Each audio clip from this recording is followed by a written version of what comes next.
Hi hello friends, இன்றைக்கி இந்த வீடியோவில் நம்ம என்ன பார்க்க போகிறோம்னு சொல்லிட்டு பார்த்தீங்கன்னா, சமந்தாவோட சீக்ரெட் வெட்டிங் என்கேஜ்மெண்ட்டை பற்றி தான் இந்த வீடியோவில் நம்ம டீட்டெயிலாக பார்க்க போகிறோம். வீடியோக்குள்ளே போகிறதுக்கு முன்னாடி நீங்கள் சிபி ட்ரெண்டிங்க்கு புதியவராக இருந்தால் மறக்காமல் நம்ம சேனலை சப்ஸ்கிரைப் பண்ணி ஃபாலோ பண்ணிக்கோங்க. வாங்க வீடியோக்குள்ளே போகலாம். சமந்தா ஆக்டர் நாக சைத்தன்யாவை மேரேஜ் பண்ணி டிவோர்ஸ் ஆனவங்கன்னு சொல்லிட்டு நல்லாவே தெரியும். அவர் ஷோபிதாவை 2வது திருமணம் பண்ணிக்கிட்டாரு. அவரோட லைஃப்பில் அவர் முன்னாடி போயிட்டார். பட் சமந்தா ஸ்டில் இன்னும் ஹோல்லேயே இருந்தாங்க. நீங்கள் எப்போ மேரேஜ் பண்ணுவீங்க அப்படிங்கிற கொஷின் சமந்தாவை சுற்றி இருந்துக்கிட்டே இருந்தது. அவங்க அதுக்கு இன்னும் பதில் சொல்லாமல் அமைதியாகவே இருந்தாங்க. ஆனால் ராஜ் அப்படிங்கிற ஒரு டைரக்டர் கூட கொஞ்ச நாளாக அவங்க டேட்டிங்கில் இருந்தாங்க. அதை பற்றி அவங்க சமந்தா கிட்ட கேட்டும்போது அவங்க எந்த பதிலுமே சொல்லலை. இந்த காசிப்ஸ் போயிட்டே இருந்த நிலையில் சமந்தா மும்பையில் இப்போ புதுசாக வீடு வாங்கி அவங்க ஒரு ஸ்டுடியோவை ஓப்பன் பண்ணியிருக்காங்க. அதுலேருந்து சுபம் அப்படிங்கிற ஒரு படம் தயாரித்து ரிலீஸ் பண்ணியிருக்காங்க. அது நல்லா போயிட்டு இருந்த நிலையில் மா இன்டி பங்காரம் அப்படின்னு சொல்லிட்டு இன்னொரு படத்தை சமந்தா தொடங்கியிருக்கிறாங்க. அந்த படத்துக்கு ஃபஸ்ட்டு கிளாப் அடித்து ராஜ் தொடங்கி வச்சுருக்காரு. அதில் சமந்தாவும் நடிக்கிறாங்க.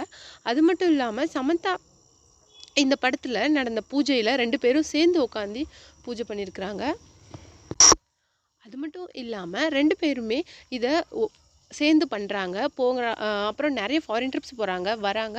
அவங்க ஜிம் பார்ட்னர்ஸாக இருக்காங்க. அது மட்டும் இல்லாமல் லைஃப்பை 2 பேரும் சேர்ந்து அடிக்கடி மீட் பண்ணுறதுனால நிறைய காசிப்ஸ் அவங்கள சுற்றி அதிகமாக இருக்குது. அது மட்டும் இல்லாமல் ஏர்போர்ட்லேருந்து 2 பேரும் ஒன்றா மீடியாவை பார்க்கும்போது அவர் தள்ளி போயிடுறதும் சமந்தா மீடியாவுக்கு பதில் சொல்கிறதும் இந்த மாதிரி நிறைய டைம் மாட்டியிருக்காங்க. ஆனால் 2 பேருமே சைலண்ட்டாக இருந்து வந்தாங்க. இப்போ உங்களுக்கு எப்போ மேரேஜ் ஆக போகுது அப்படிங்கிற கேள்விக்கும் சூன் அப்படின்னு சொல்லிட்டு சமந்தா பதில் சொல்லியிருக்காங்க. அதனால் அவங்க செட்டில் ஆகிட்டு இப்போ மேரேஜ் பண்ணதுக்கு ரெடி ஆகிட்டாங்க அப்படின்னு சொல்லிட்டு எல்லாருமே சொல்கிறாங்க. அது மட்டும் கிடையாது, இன்னொரு நியூஸ் வைரலாக போயிட்டுருக்கு. தெலுங்குல மறுபடியும் சமந்தா ஒரு ஃபிலிம் நடிக்கிறாங்க. தெலுங்குல ரொம்ப நாள் கழித்து சமந்தா நடிக்கிற ஃபிலிம் அப்படிங்கிறதுனால அதுக்கு நிறைய எதிர்பார்ப்பு அதிகமாகிட்டே இருக்குது. அது மட்டும் இல்லாமல் நிறைய லீட் ஆக்டர்ஸ் இந்த ஃபிலிமில் நடிச்சிட்டு வராங்க.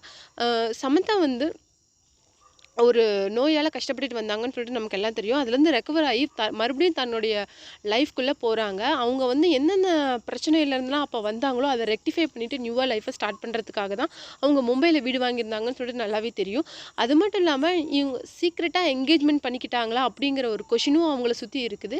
இது எல்லாத்துக்குமே சமந்தாவும் சரி ராஜும் சரி சைலண்ட்டாக இருக்கிறது எல்லாரோட எதிர்பார்ப்பையும் அதிகப்படுத்துது. நீங்கள் இந்த வீடியோ பற்றி என்ன நினைக்கிறீங்க அப்படிங்கிற உங்களோட கமெண்ட்டை மறக்காமல் நம்ம கமெண்ட் பாக்ஸில் கொடுத்துருங்க.